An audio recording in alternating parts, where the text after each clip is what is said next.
পশ্চিমবঙ্গের প্রসিদ্ধ কালী মন্দিরগুলির মধ্যে অন্যতম হল আদ্যাপীঠ। দক্ষিণেশ্বর মন্দিরের কিছু দূরেই দেবী আদ্যার এই পীঠস্থান, যেখানে দেবী কালী আদ্যাশক্তি মহামায়ারূপে পূজিতা হন। মন্দিরটির প্রতিষ্ঠা শ্রী রামকৃষ্ণের শিষ্য শ্রী অন্নদা ঠাকুরের হাত ধরে। অন্নদাচরণ একদিন স্বপ্নাদেশ পান শ্রী রামকৃষ্ণের।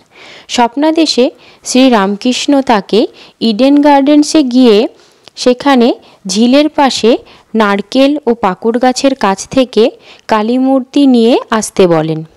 স্বপ্নাদেশ অনুযায়ী তিনি সেখানে যান এবং ঝিলের পাশ থেকে একটি 18 ইঞ্চির আদ্যামায়ের কোষ্ঠী পাথরের মূর্তি পান। সেদিন ছিল রামনবমী তিথি। রাত্রে মা তাকে স্বপ্নে দেখা দিয়ে বলেন, অন্নদা, কাল বিজয়া দশমী, তুমি আমায় গঙ্গায় বিসর্জন দিয়ে দিও।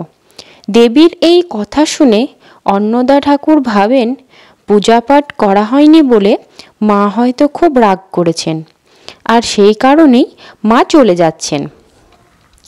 তখন মা বলেন, আমি শুধু শাস্ত্রবিহিত মতে পূজা পেতে চাই তা নয়, মা খাও, মা পড়ো, এমন সহজ সরল প্রাণের ভাষায় যে ভক্ত তার নিজের ভোগবস্তু এবং ব্যবহার্য বস্তু আমাকে নিবেদন করবেন, সেটাই আমার পূজা, আর আমি সেটাই গ্রহণ করব ভক্তের কাছ থেকে। যদি কোনো ভক্ত আমার সামনে আদ্যাস্তোত্র পাঠ করেন, তাতে আমি বিশেষ আনন্দিত হই। এরপর দেবী অন্নদা ঠাকুরকে সেই আদ্যাস্তোত্র বলেন এবং অন্নদা ঠাকুর সেটা লিখে রাখেন। সেই স্তোত্রই বর্তমানে আদ্যাপীঠে পাঠ করা হয়। এই মন্দিরে ওঙ্কারের মধ্যে রয়েছে দেবী আদ্যার মূর্তি এবং তার নিচে রয়েছে শ্রী রামকৃষ্ণের ধ্যানরত মূর্তি, আর দেবী আদ্যার ওপরে রয়েছেন রাধাকৃষ্ণের মূর্তি। এবার আসি এই আদ্যাপীঠের ভোগের বিশেষত্ব। আদ্যাপীঠের ভোগে রয়েছে বিশেষ বৈশিষ্ট্য। দেবী আদ্যার জন্য এখানে 22.5 সের চাল রান্না করা হয় এবং রাধাকৃষ্ণের জন্য 32.5 সের চাল, এবং ঠাকুর শ্রী রামকৃষ্ণ পরমহংসদেবের জন্য রান্না করা হয় 12.5 সের চালের, এবং সেই ভোগ পঞ্চব্যঞ্জনে নিবেদন করা হয় এবং এর সঙ্গেই থাকে বিশেষ পরমান্ন ভোগ। অন্নদা ঠাকুর নিজে নির্দেশ দিয়েছিলেন যে এই বৃহৎ ভোগ মন্দিরে যাবে না, মন্দিরের পাশেই যে ভোগালয় রয়েছে সেখানেই তা সাজিয়ে দেওয়া হবে এবং সেখান থেকেই নিবেদন করা হবে সেই ভোগ। তার নির্দেশ মতো শুধুমাত্র যে পরমান্ন ভোগ রয়েছে সেটাই দেবীর কাছে যায় আজও পর্যন্ত। এছাড়া রাত্রে নিবেদন করা হয় ঘি এবং উৎকৃষ্ট চাল দিয়ে তৈরি অমৃত ভোগ, এবং এই প্রথা অন্নদা ঠাকুরের সময়কাল থেকে আজও পর্যন্ত কিন্তু একইভাবে চলে আসছে।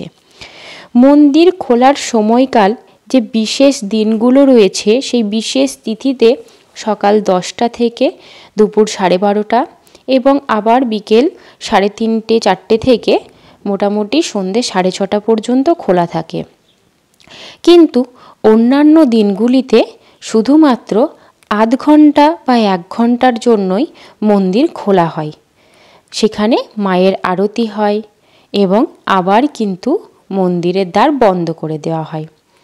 তো এই ছিল আজকে আমাদের আদ্যা মায়ের মন্দির ঘুরে দেখালাম তোমাদেরকে।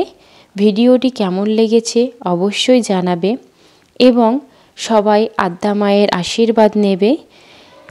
আর আদ্যা মায়ের মন্দির তোমাদের কেমন লাগলো সেটাও কিন্তু অবশ্যই জানাবে। তো আজকের মতন আসছি, আবার দেখা হচ্ছে নতুন একটা ভিডিওতে।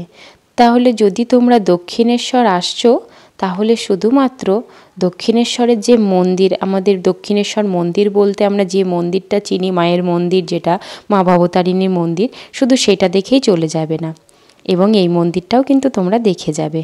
তাহলে আজকের মতন আসছি, আবার দেখা হবে তোমাদের সঙ্গে পরবর্তী ভিডিওতে।